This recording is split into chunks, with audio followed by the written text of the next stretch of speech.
and that's another thing of technology, that you can have lessons online, and you don't have to be in the same room. Like that was another thing. If like back in the day, if I had had the chance to talk to somebody, even if I don't have somebody in my city that I could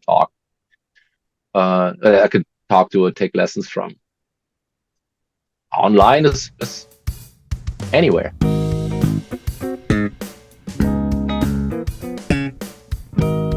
Hi, and welcome to ForBassPlayersOnly.com. I'm John Liebman, founder and first baseman.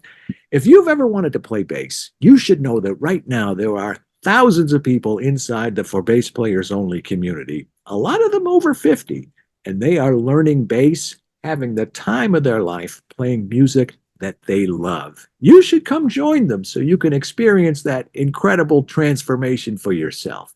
Remember, you're never too old to groove. So let's play bass. My guest this week is Martin Motnik. Born and raised in Germany, Martin plays both electric and upright bass. He's the bass player with the band Accept. He's also performed and or recorded with the likes of Uli John Roth, Chad Wackerman, Marco Miniman, Ray Parker Jr. His latest solo release, Dream Chaser, features 10 bass-centric songs. I like that description.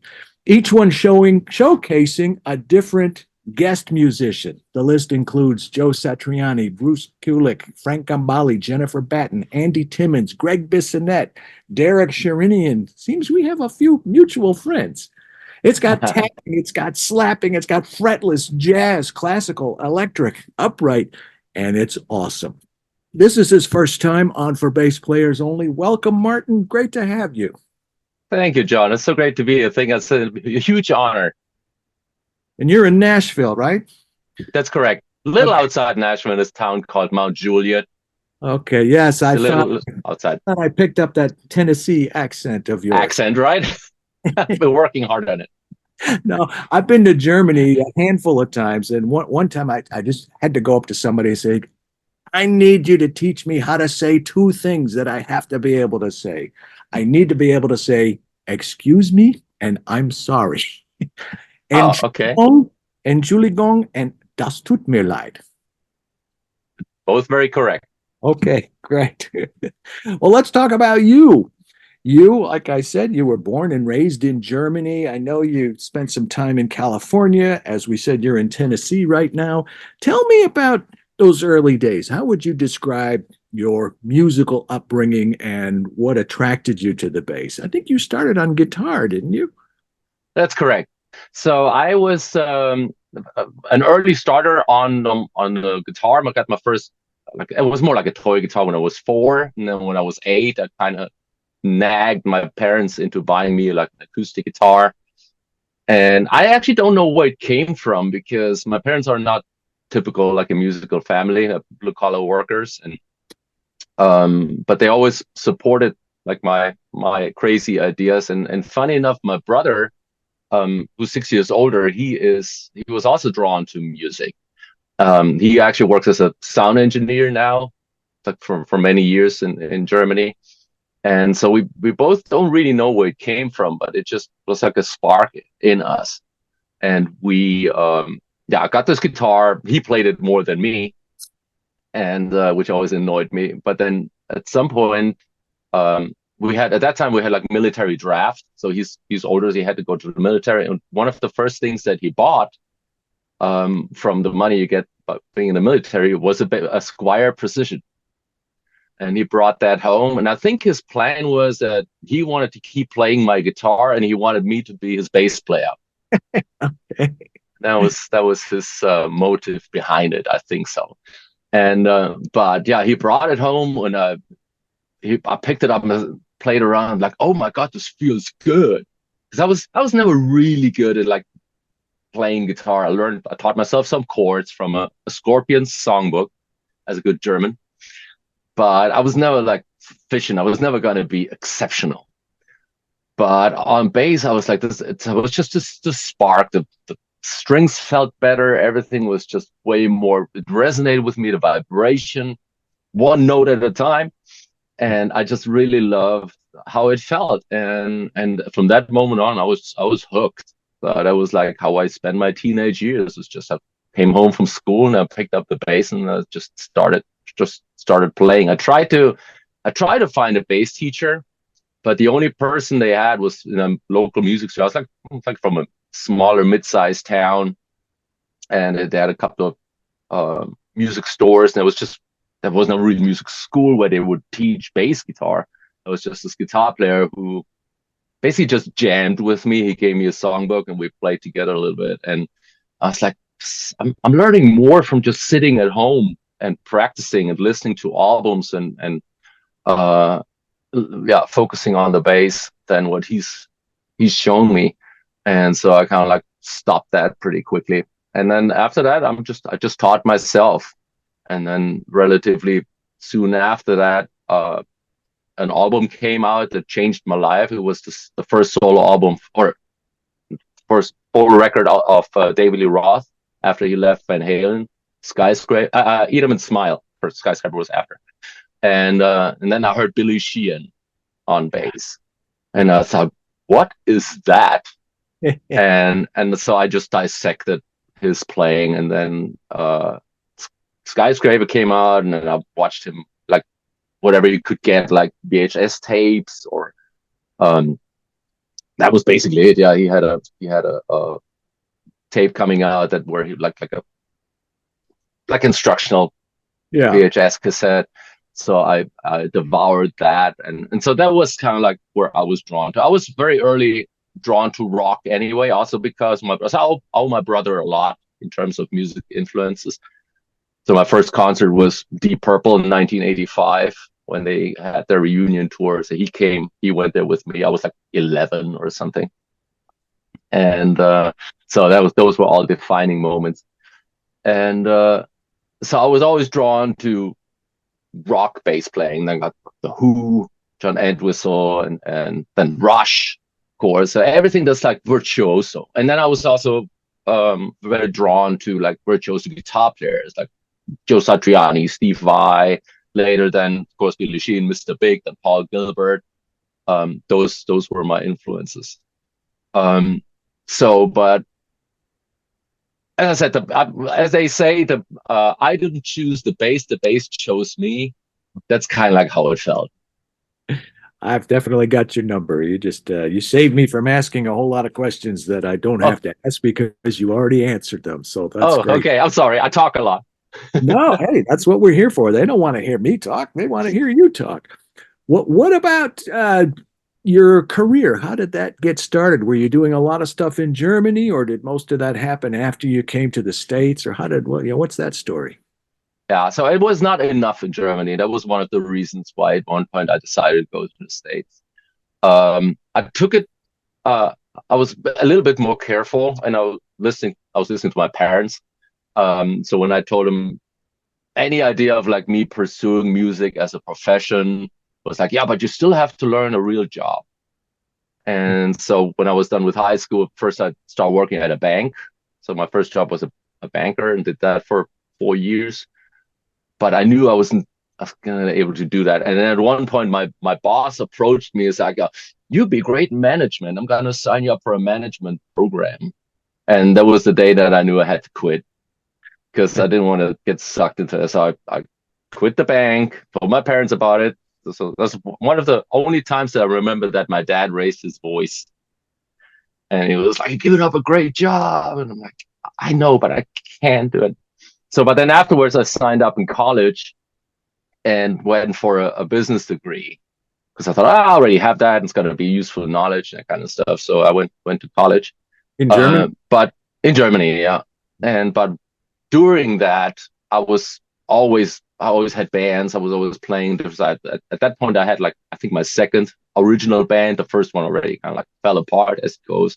The second one, we had a little bit more traction. I then ended up doing a part-time job at a TV station. So I actually had one of our songs placed in one of the trailers, and then the press got a little bit. So we played some larger regional festivals and that kind of stuff. So I thought, oh, something can really happen. But so I was really pushing for it, but the rest of the band were not quite as enthusiastic. Like the one guy, he His wife just had a first child, and so that was his focus. The other two guys were like, yeah, we'll see what comes out of this. I felt like I was pulling the wagon all by himself, Yeah. all by myself. And so I thought, you know what, this is too much. That kind of like, this is, and I moved away to Munich.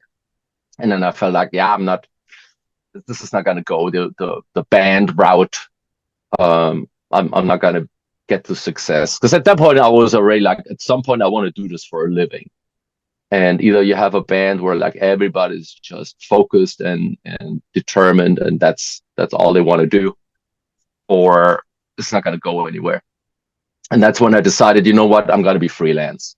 I'm just going to offer my services to different bands, do studio stuff, do session work, help out, play a bunch of cover gigs. So when you left the job at the bank, you didn't have anything lined up. Correct. Right? Okay, so that must have made the conversation with your father even more uncomfortable. But you mentioned you were in college, so I went to college, and then I found some part-time jobs where I was able. I was always very nerdy, and computer. I still am, and so I relatively quickly found a job where I was working as like a database programmer, and so very early I had to feel like an affinity for computers. And that also helped me with music. I was really early in like recording on computers. Like back then it was just an Atari with a MIDI interface and programmed the stuff. I remember being so frustrated around the late about 86, 87, 88. I said, the computer people don't understand the music people, and the music people don't understand the computer people. And I think it happened pretty quickly, but at the time it was like one day after another, trying to figure out MIDI and Omni on, Omni off. What is all that? Right. I know. With my Macintosh Plus and swapping that 3.5 inch, Yeah, Macintosh was way. Well, my first hard drive was 46 meg, not 45, 46 meg. 46, right? Want to do it. That was an additional $50 back then. Yeah. Oh boy. Some of my stuff still in my D50, and I think that's all I have from those days. I had a jam box interface, and I had an Alesis drum machine. I had to wait months to get that because they were so in demand. Everybody wanted one. So. I know. I had an Alesis 19-inch rack unit, and I would program it through the keyboard. Macintosh was way out of my price range. At one point, everybody in my high school who was like also in computer, I was like part of the nerdy bunch. I didn't have a girlfriend until it was like way later. So I was like part of the nerd group. And so we would all buy computers and exchange computer games and stuff. And then when, I don't know which year it was, but like the Commodore Amiga came out. I knew you were going to say the Amiga. I was waiting for you to say Amiga. I knew it. And then the Atari ST came out, and everybody went for the Amiga because they were all like gamers, and they also played like Dungeons and Dragons and that kind of stuff. But the Atari had a built-in MIDI interface, and that's why I went with that. So I was like the lone wolf that went like a completely different route. Mine had a monochrome monitor. So it was like I bought a tool. It was like I wasn't gaming on it. It was absolutely only for making music. So at what point did you pick up and move to the States? Yeah, so I moved to Munich. I finished my college. I tried to establish myself in Munich also as a bass player. I played with a couple of bands. Like every time I joined a new band, they were always like a step higher. And like the last band I was in is a band called Eisbrecher. And they sound as pretty as the name Eisbrecher. So it's German industrial metal, kind of like in the style of Rammstein. And they're actually signed with Sony Music now. They toured with Alice Cooper, and they're pretty successful over there. Great music, great guys. We're still in touch till today. But so this is the band that I joined, and then had my first real tour, like on a real tour bus all over Europe and that kind of stuff. But that was like same thing. It was like I would get paid when I played with them. It's not a full-time thing. So after I graduated college, I didn't want to apply for like a MBA job. So I jobbed as at a music store as a sales guy, and tried to like plant my seeds in like different recording studios and that kind of stuff. But it didn't want to work. Even though I was in a big city, I felt like I wasn't going to be able to make headway. And then it's like, I need to try a different city. So I thought maybe Berlin. Excuse me, what did you major in college? So it's an MBA, and it's like international management and business IT. Okay, got it. Okay, go ahead. And so I was like, okay, I need to find a different city, either Berlin or Hamburg or something like that, or Los Angeles. So let's try go big or go home. And so it's like 2008. I was like, let me just go there for 3 months as a tourist. Let's walk around. Let's see if I can meet people. If there's even a demand, maybe it's just a pipe dream. Yeah, it's like, because I mean, there's so many musicians in LA. It's like, do they really need another bass player from Germany? But so I was like, let me just give it a shot. And so beginning of 2008, I went there, and then I started going to jam sessions. So I tried to meet a bunch of people.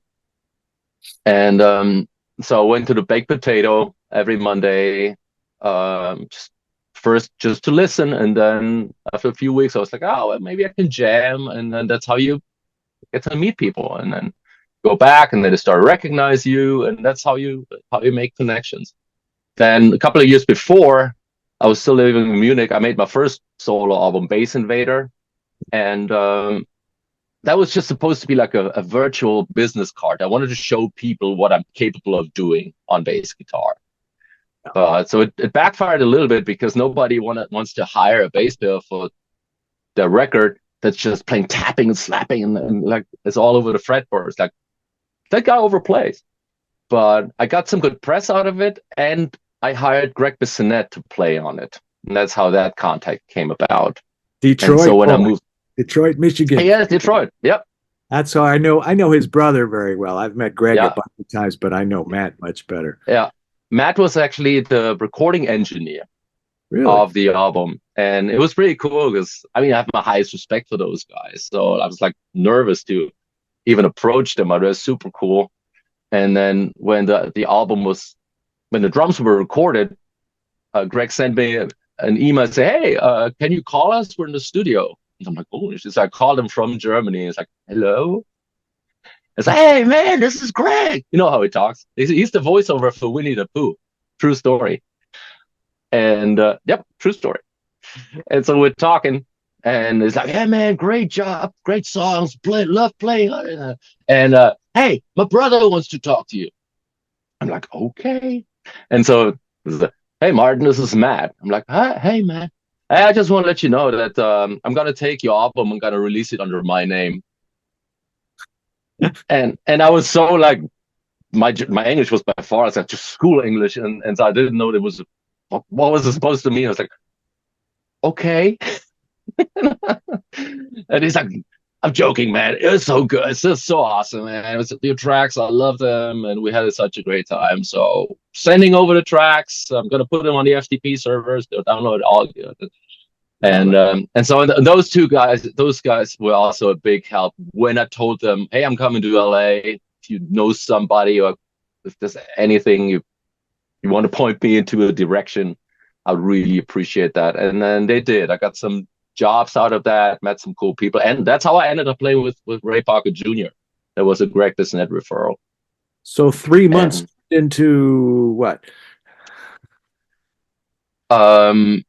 That was okay. So I was out there for 3 months. I jammed around and met some people, and then I found a band that had a flyer up at the Guitar Center on Sunset in Hollywood.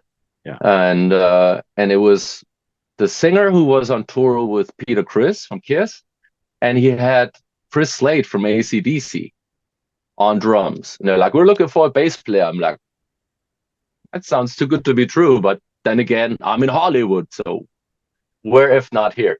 So I contacted them, and I went there, and we jammed and introduced myself. And they're like, hey, man, yeah, that's great. So I'd love to have you in the band. I'm like, that'd be awesome, but just full disclosure, I'm only testing the waters right now. So I have to go back. I have another tour in Europe. I'm gonna need to make some more money because I'm not allowed to work as a tourist.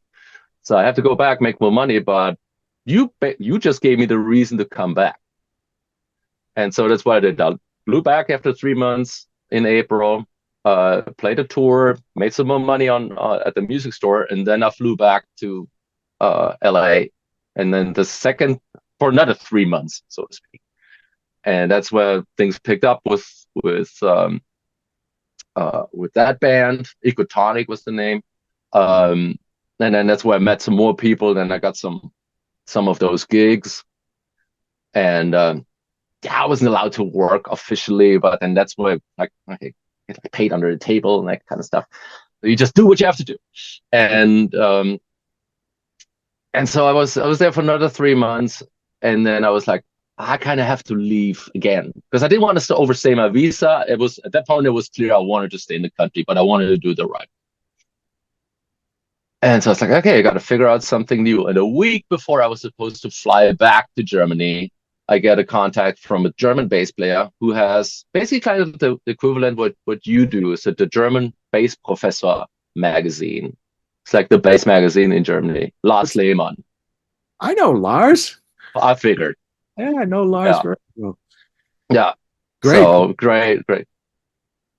Great player. Absolutely a great player, amazing person. We're born on the same day, not just the same day, it's the same year, everything, same exact day. I met him, I think, in even people from Germany don't know where this place is. Are you familiar with Markneukirchen? Yeah, of course. We were just there.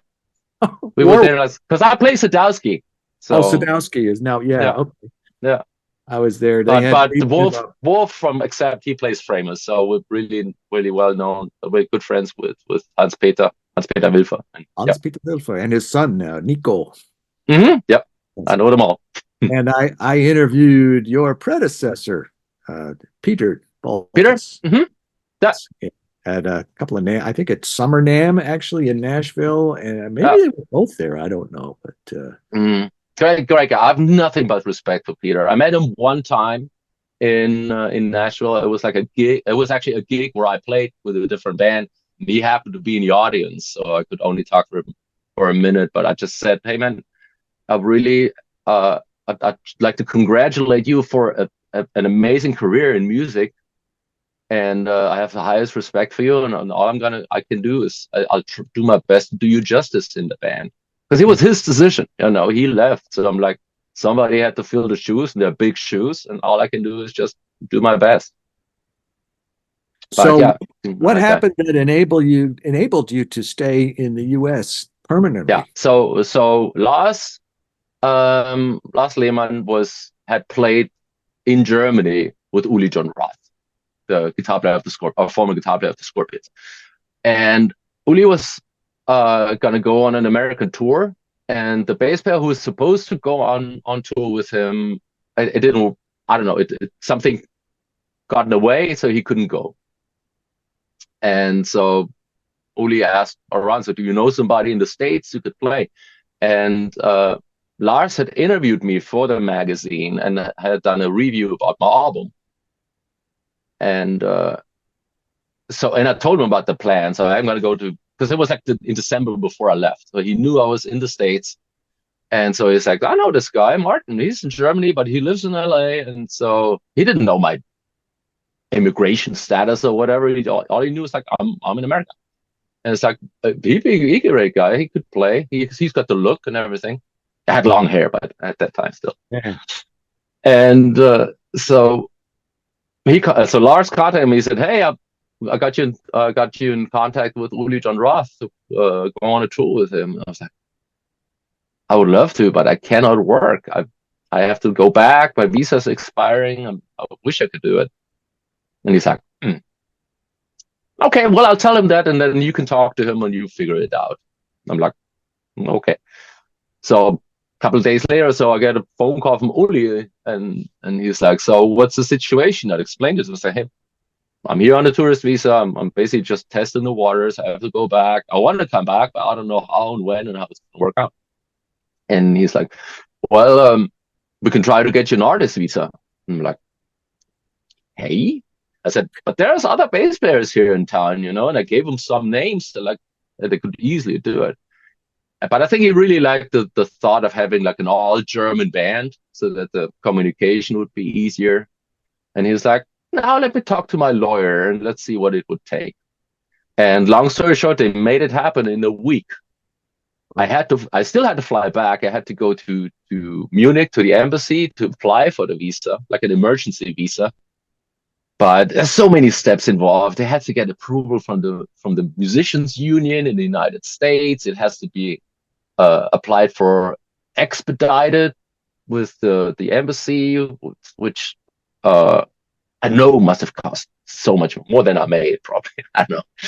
And but they made it happen. So I had this interview in the United States, in Munich, for the embassy in the United States. They asked me, "So what do you do?" I'm like a musical firefighter. I have to jump in when it burns. I'm like, I like interesting.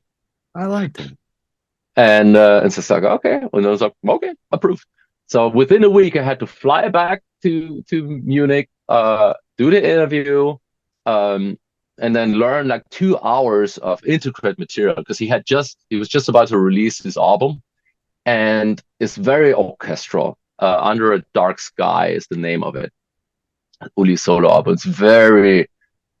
It's not just like 1, 4, 5 songs of rock and roll. It's literally orchestrated, and it's like memorizing a symphony. And so I had to learn that, and then like a week later I was back in LA. We were rehearsing, and a week after that we were on the road. Awesome. And so that was really amazing because I said that gave me my first artist visa that I was allowed to stay even afterwards. It was valid for a year. Wow. And I was now officially allowed to work as a musician. You mentioned Ray Parker Jr. That's a very different kind of music. Were you hanging in different circles as well? How did that come to be? So what happened was there was a referral that was Matt Bissonette actually who referred me. Matt had played on a solo album of a keyboard player, Eleanor Academia is her name, and she was Ray Parker Jr.'s keyboard player in his band. And so it was her album release party. Matt had played bass on it, but she wanted to have an album release party. And Matt said, I can't play, but I got this kid from Germany. He knows how to play. Ask him. And so that's how that came about. And then Ray Parker Jr. was there, and then he sat in, and then we played Ghostbusters together.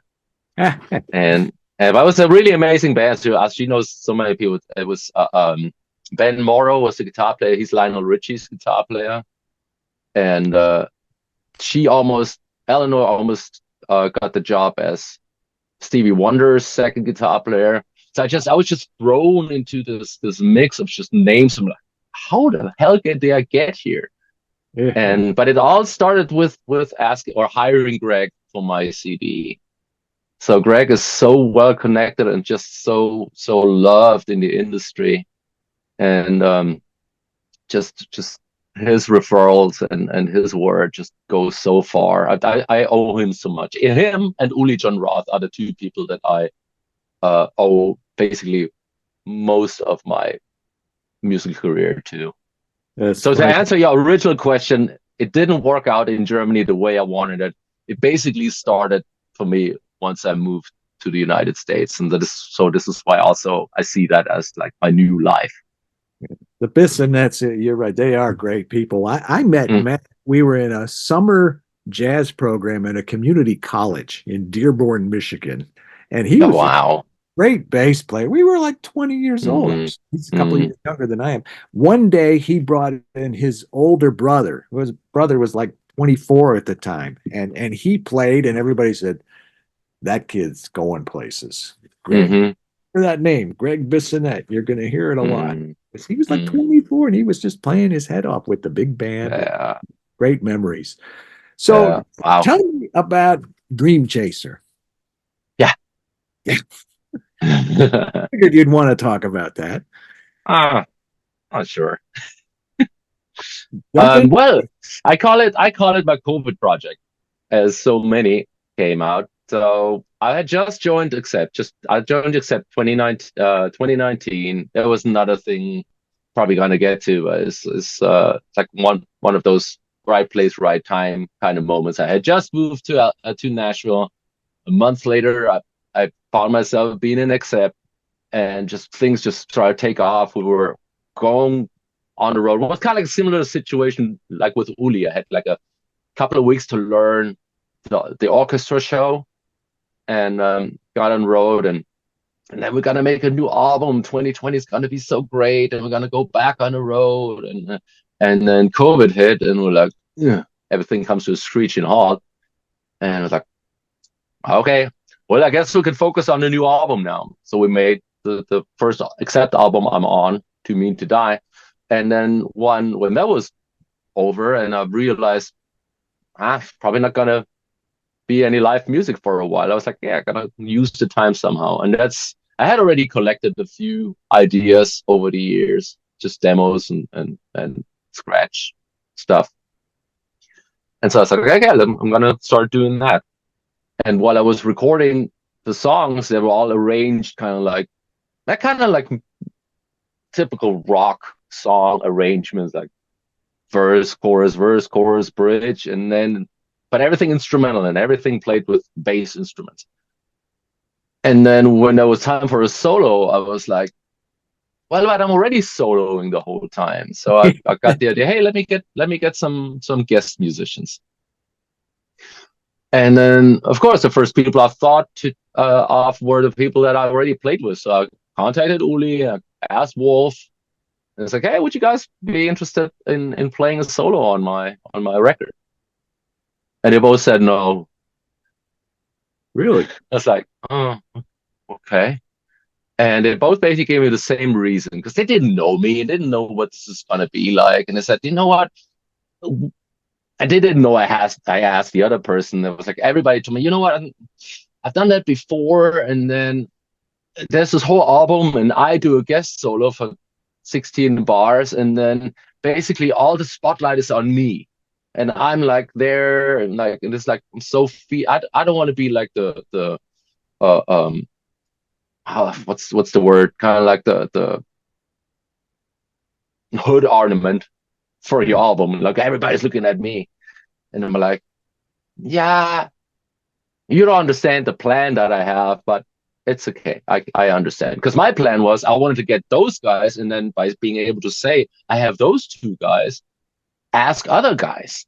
Right. They're like, okay, if they're on, because they are highly respected in the music community. I had names like Joe Satriani and Steve Vai and Paul Gilbert and Steve Lukather. So they were all on my list. But I needed a selling point to be able to approach them. I can say, I'm a bass player, I want to make an album. They'd be like, yeah, good luck.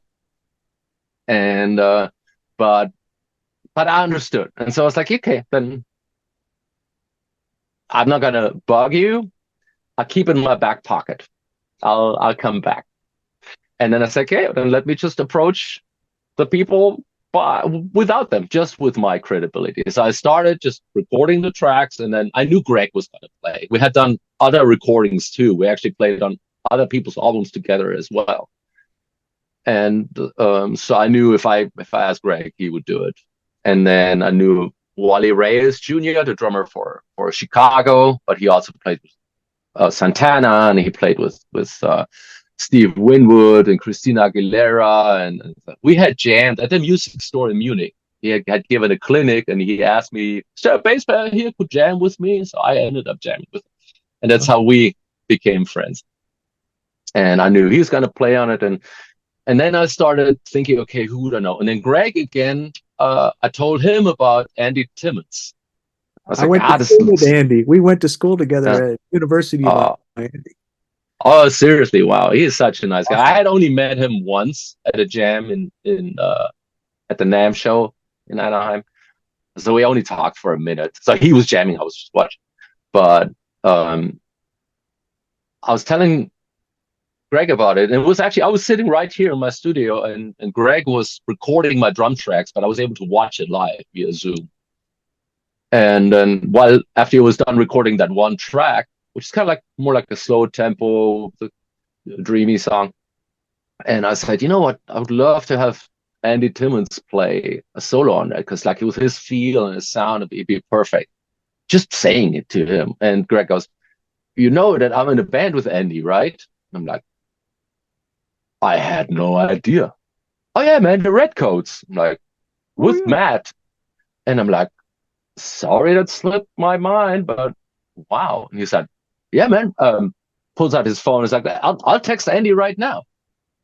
He'd love to play on it. And I'm like, and like 30 seconds later, I get a text message with like my number from Greg, and then a number I don't know somewhere in Dallas. And it's like, hey, Andy, please meet my friend Martin. I just recorded on his album. He would love to have you play a solo. And then like 30 seconds later, all right, nice to meet you, Martin. Send me the track when you're ready. I'm like, and so that was awesome. And so that's how that came about. And so I was like, okay, I got one. And then I had met Jennifer Batten through a mutual friend years ago at NAMM again. So I was able to approach her. And then all these things just started falling into place. Yeah. And then at one point I was like, let me ask Joe Satriani. Oh, what the worst he can say is no. And I always thought he's never going to do it. But then there's another guitar player from Brazil, Lara Basilio, who I admire, a fantastic guitar player. And she had just released her solo album. Joe had played a solo on that. It's like, he does do it. And so I asked Greg again, because I knew he knew him. I was like, hey, can you get me in touch with Joe somehow, or his manager? And Greg was like, I don't think Joe's going to do it, but this is my contact him. And so I got the phone number of his manager, who unfortunately now passed away recently. So very sorry. But yeah, I got in touch with him, and he basically facilitated the contact. Say, yeah, Joe would do it, and well, gave me a price. I'm kind of like, okay, that's what it's gonna be. But I was like, that's worth it. And I said, if he could play, I'd be thrilled. And so he did it. He sent me a solo, blew my mind, of course. And that's what I did. It's like I sent him the song, and I said, be yourself. I don't want to tell you what to play, how to play. I want you to be on it. You are who you are because of who you are. And that's what I want to capture. Very smart. And so so everybody who sent me the solo was like always surprised me and just blew me away. It's like better than I could have imagined. The finish is great. And including thank you. I'm pretty proud. And so and then after I had Joe, that's when I went back to Wolf and said, got Joe Satriani, you sure you don't want to be on it? And he said, send me that song one more time. Yeah. And that's how I got him on it too. That's great. Yeah, so the big advantage was, in fact, that I knew that everybody unfortunately was stuck at home, and I just took advantage of that. That's how I got all these people. And I did a crowdfunding campaign that helped me finance it. And I had some amazing supporters that backed me on that. And I'm always going to be grateful. And yeah, that's how that all came about. And and then when it came to the title of the album, like one evening, I was listening to the songs and looking at all the names. I'm like, that is a dream come true. And I was like, you know what? That's what I do. I chase my dream. And that's how I own Pale Camera. That's great. Great story. Great album. What's keeping you busy these days? What are you up to now? Well, last year was a little slower because we're focusing on the new album with Accept, which is going to be released next month, Humanoid. I was involved a little bit in the songwriting. I wrote lyrics on 4 songs. So not so much musically in the composition process this time, but I was involved in the lyrics. But we didn't tour much, so I'm staying busy in Nashville. This is my studio, so where people can hire me to record on their albums, on their songs. StudioBassist.com. It's my website. And yeah, I was very lucky with that name. And then who's ever been in Nashville, there's this street called Broadway. Oh yeah. And Lower Broadway, you you're familiar with it. Yeah, but so Lower Broadway is really interesting because it's like basically 4 blocks of bars and yeah, And that's obnoxious it. Baby, drunk live people live on music. those trolleys, and they're all pedaling with their feet, and they're all drinking and yelling, and Exactly. And it's a bunch of bachelorette parties stumbling around in the high heels. And it's always a sight to be seen. But yeah, it's basically seven days a week from 9 a.m. to 2 a.m. live music in like, as I said, 4 blocks, both sides, one bar next to the other. So it's really a fantastic place as a musician to make a living. You can play basically there's 4 shifts every day. It's like from 10 to 2, 2 to 6, 6 to 10, 10 to close. That's usually what it is. And I usually play like only one show a day. I play 3 shows a week right now. That's what keeps me busy enough. Some people do that all full time, 6, 7 days a week, sometimes double, some people triple. I don't know how they do it. I don't know either. But They're young. yeah, you can, yeah, it's tough. But so I have a really light bass. We got a Fender Aerodyne that like, so it's really, it doesn't pull me down as much. Tell me about And your gear, your basses, your amps, your strings, effects, all that stuff. for the longest time, my main bass was a Ritter Right. Roya, Mhm. which so I'm gonna make it a little shaky right now, but this is basically my arsenal back here. So Okay. so it starts with, so this was always my main workhorse. It's my Ritter Roya 5-string. That sounds like, is it bright enough? Can you see? Yes.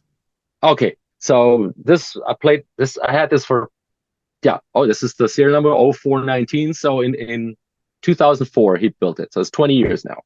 Been this amazing bass. Then at some point I got a fretless Ritter and then a 6-string, which is also on my album cover. That's my 6-string Roya. Yeah, I have 3 Ritter basses. So how much do you need? But he's a good friend of mine. We're from the same area, and so How do you pronounce his first name? Jens. It is Jens. Jens. Okay. Mm-hmm. So like you would write it like or spell it like if it was written with a Y. Jens. Right. But it's spelled with a J. J, exactly. Yeah. Great guy. I love him. Yeah. So that was always my main basis. But then I moved to Nashville, and a good friend of mine told me, if you go to Nashville, you need FSOs. Fender-shaped objects. Fender-shaped objects? Yeah, FSOs. That's what my friend calls it. And so I have a couple of those. I have this one sitting here. It's just standard Mexico PE bass with the PJ Sadowski pickups. Yeah. Very versatile. And then I have a good old vintage with flat wound Fender. Then I got this Sadowski fretless now. Nice. And then of course a good old Hofner. Yeah. Sounds like the Beatle bass, but it's like, I like the Les Paul shape better. And then an acoustic bass back here. Nice. And then this is my 5-string electric upright. Nice. Who makes that? That was a Chinese. Uh-huh. But it works. Somebody mentioned that you use Fishman pickups. Did I hear that correctly? Yeah, exactly. So that's also something that came about with after I joined Accept, because that's what Wolf has in his Flying V guitars. So I had talked to Fishman a couple years ago and said, so how would your basses be? How would your pickups be on a bass? And he was like, they're the best, of course.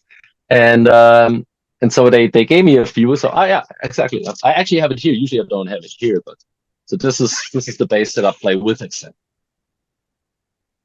And so that's my Sadowski.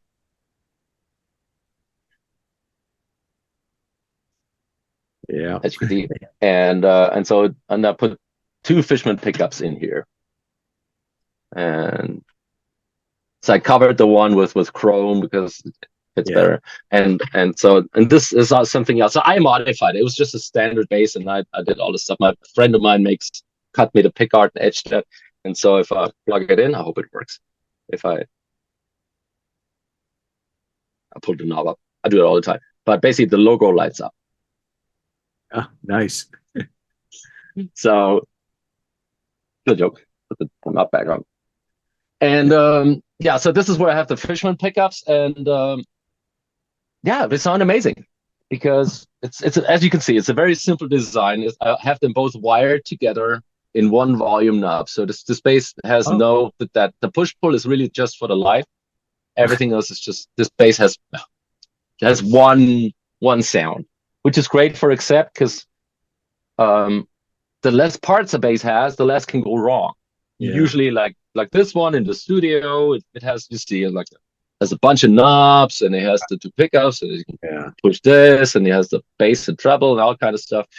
And this is good if you want to be able to like dial in a sound in the studio. But when we go on stage, we never do a sound check. It's all pre-recorded. The technicians do everything. So when we get there, we just expect it to sound the same every night. Nice. And so it helps if the bass has one sound. The sound engineer puts a little bit of effect on the board on it, but that's it. Do you use any pedals like I don't know, a Sans amp or anything like that? No, it's a Sans amp simulation that he puts in the digital board. So we fly with our own mixing board and a mixing engineer, of course. And so yeah, there's this one sound that he puts on, and that's about it. It's a very simple setup, but it works because yeah. Except has its sound, and Peter used to play like that's why Wolf didn't want me to play Ritter because he's like, they're beautiful, they sound great, but we need the classic precision bass look. And that's why I had actually bought this P-Bass first, and then the partnership happened between Sadowski and Hans-Peter Wilfer. I was there. And I was there when cool. It was announced. It was December of 2019. Roger was there, and actually HP wasn't there, but his son was there, and some folks from other bass publications. And I got the scoop. I was sitting in the conference room right there. I said, "Roger, look good." Nico, does this look good? And zoom, sent it out. Press release. First. Oh wow! Very cool. Yeah, because then the next month was NAMM 2020, and I was there, and then that's when it started to.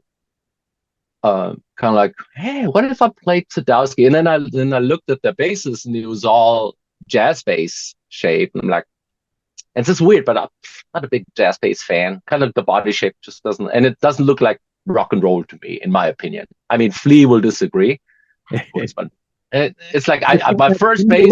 It's got the Fender look, you know. Yeah, it absolutely, true, but. My first bass was a precision, so that's why I'm kind of like drawn to that body shape. And so when I saw, hey, Hans Peter's gonna build a P bass Metro line, I'm like, that be it. And then that's how that came on. And I'm very, very happy. And they're chamber too, so they're very light as well. That's really comfortable. That's nice on the shoulder. Yeah, absolutely. I wanted to ask you about playing bass and learning bass. For Bass Players Only is a bass instruction site. And I've got people every day, as I mentioned, thousands of people inside the For Bass Players Only community from pretty much every state in the U.S. and I don't know how many countries now, 50, 60, whatever it is, all over the world, coming to For Bass Players Only. Most of them are in their 50s, 60s, 70s. I've got a few students in their 80s, mostly men, but men and women. And they're not trying to make a career out of it. They want to play some classic rock riffs with their buddies, or they want to play some blues shuffles, or maybe some funk R&B, a little walking bass maybe. They just want to play the music that they love and have fun doing it. You know, mostly classic rock from the 70s, maybe the 60s. So I wanted to take this opportunity, Martin, to ask you what advice you could impart to somebody like that who wants to learn bass. What should they be thinking about, striving for? What questions should they be asking? You know, what should be on their mind? Wow, it's a heavy question because it's just so many possibilities these days that people have. at their fingertips, just starting with YouTube, like everything that's on it. If I always say that, like if I went back to like my beginnings, and if I would have had these resources that people have these days with internet and all the videos and technology and the quality of instruments these days that you can get for almost nothing, it would have been a dream. Yeah, but I'm always careful when people say there is a lot of great stuff. Everything you need is on YouTube, but some of it can be very hard to find. There's some great stuff on YouTube, and there's some bad stuff on YouTube. Oh, there's a lot of bad stuff. Yeah. Go through and test it and try it and see if it works. It could take forever. Whereas if you just come straight to a site like, I don't know, for bassplayersonly.com, right, tried and true and tested and proven. What else? What other advice do you have for these folks? I'm trying to remember my beginnings. I was just automatically drawn to it, so I didn't really have to like develop a practice routine because that's what I wanted to do. It's like I couldn't wait to be done with school and go home and just sit down, listen to my favorite records, dissect the music, listen to the bass, play along. And I think that would be my first advice is first of all, find an instrument that feels good in your hands. Go to a music store, try different instruments, see what feels. Maybe you have a friend who can go with you, who's a little bit more experienced bass player, and so that he can maybe also judge a certain instrument, so you don't pay too little. You get something that's like frustrating, but also not pay too much.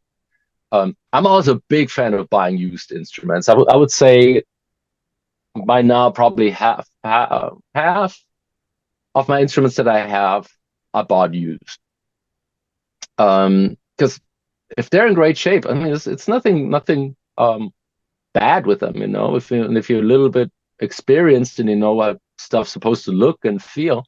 You really can't go wrong, and you save a lot of money, and it's good for the environment. And I'm a big fan of doing that. So maybe finding somebody who's a friend who can help you get started, and then just take your favorite song and listen to that and try to dissect it. That's from my personal experience, because as I said, I didn't have a teacher, so that's how I got. I know that a good teacher can make a ton of difference, and your website is an amazing resource, and that's another thing of technology, that you can have lessons online, and you don't have to be in the same room. Like that was another thing. If like back in the day, if I had the chance to talk to somebody, even if I don't have somebody in my city that I could talk to or take lessons from, online is anywhere. And so I think everybody's approach is different, but that will be my my suggestion. First of all, try to find a good instrument that motivates you to play. If an instrument doesn't feel good, you will not want to pick it up. And get it set up right, so it's easy to play and that it's fun. And then then it depends on what you wanna do. Play with other people. That also makes a lot of fun. If you like meet with friends, it's Saturday afternoon at the garage.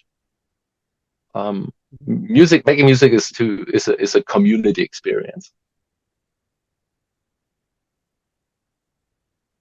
Very good. I wasn't sure if you were done or not. I didn't want. I don't know. I don't want to drag it out too much. Oh no, that's fine. I was just wondering, you didn't have a teacher, so I was going to say, looking back, if you if you knew then what you know now. But I think you answered the question, so thank you for that. I have one more. I think a good teacher would have accelerated me even further, because when I look at videos from back then, my first concerts, I sucked. But I did my best. Sometimes you have to just take that and say, hey, at least I did my best. That's true. I have one more question for you, Martin.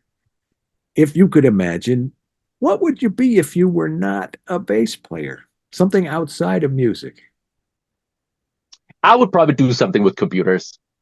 That was the thing that I was going for. Either um, it could be anything. It could be web design. Now I'm actually very interested in AI.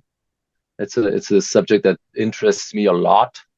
And I'm actually kind of kicking the idea around of starting to develop a second avenue that I don't have to rely only on music, and trying to show the advantages and the chances that AI offers to people. Because I think a lot of people are intimidated right now. I think a lot of people are also scared of AI. And they say they're going to lose their job. And my opinion is, you will not get replaced by AI. You will get replaced by somebody who uses AI. So you need to be able to. It's a fantastic tool. It's like the same when computers came out for us to record with, and then a lot of drummers or bass players were out of business because like, oh, we're just going to do it on the synth. And I'm like, nobody's hiring me anymore. Have you thought about maybe learning how to program a drum machine or play synth? So the world's in change, and you need to adapt. And that's kind of like where my head's right now. It's like, okay, how can you use AI to enhance your skills and have it as an additional tool? And I think that's something that I would be doing even more if I weren't in the music industry. Looking back, I remember people fighting the advances in technology. You can't fight it. You're never going to win. You against Exactly. the girls? You know? Yeah. Well, that's what I say. If you can't beat them, join them. That's right. This is great. There's so much that we could talk about, so much more I could ask you, but we need to leave it here. But I thank you so much for spending this time. Thank you. Very inspiring, great stories, and wow. Come back anytime. We'll have to have you back for a follow-up. Anytime. I'm very honored. The guys that you have on your page, many of them are heroes of mine. So when you contacted me, I felt very honored. So thank you so very much. Well, thank you. It's great to have you. You're watching ForBassPlayersOnly.com. I'm John Liebman, founder and first baseman. If you've ever wanted to play bass, you should know that right now inside ForBassPlayersOnly.com, there are thousands of people, a lot of them over 50, learning bass, having the time of their life, playing music that they love. You should come join them and experience that incredible transformation for yourself. Remember, you're never too old to groove, so let's play bass. Thanks again to my special guest, Martin Motnik. I wanted to say it just right, and I should have practiced. Good. It's a difficult name. Martin Motnik. I'll say it again, make sure I got it right. I will see you all right here, same time, same place next week. In the meantime, let's play bass.